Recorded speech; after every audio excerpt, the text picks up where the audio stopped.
阳明交通大学的电机系甲民间的机器人公司合作，研发一款结合 VR 甲 AR 的 MR 技术，就算袂晓电脑的定数，嘛会当透过手势来控制机器人的手骨。头顶挂着 AR 目镜，学生的手在空中比来比去，当咧设定要互机器人手骨刷叮当的路径。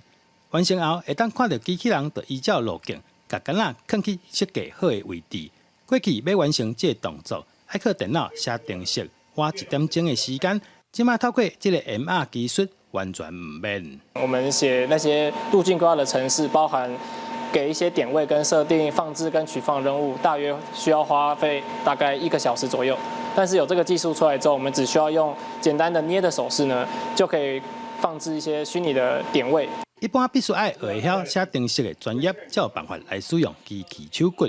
即马唔难唔免，唔捌学过电脑程式的人，在短时间内袂使来用，而且有真悬的正确度，佮通应用在工课场做劳工的助手。我可以推广到在比如说服务业啦，餐饮业啦，或者是当然制造业里面有很多情况之下，人机协作的需求也是让这个组装啦，或是这些比较需要人本来需要劳力的，现在用机械臂来操作啦。比较出众的，让它来操作啦。这样协作的环境里面，这个协作型机械臂其实是一个很好的、具有未来的应用的一个可能。电机系教授讲，利用 VR 结合 AI、MR 技术，大大增加人甲机械手骨互动的优先性。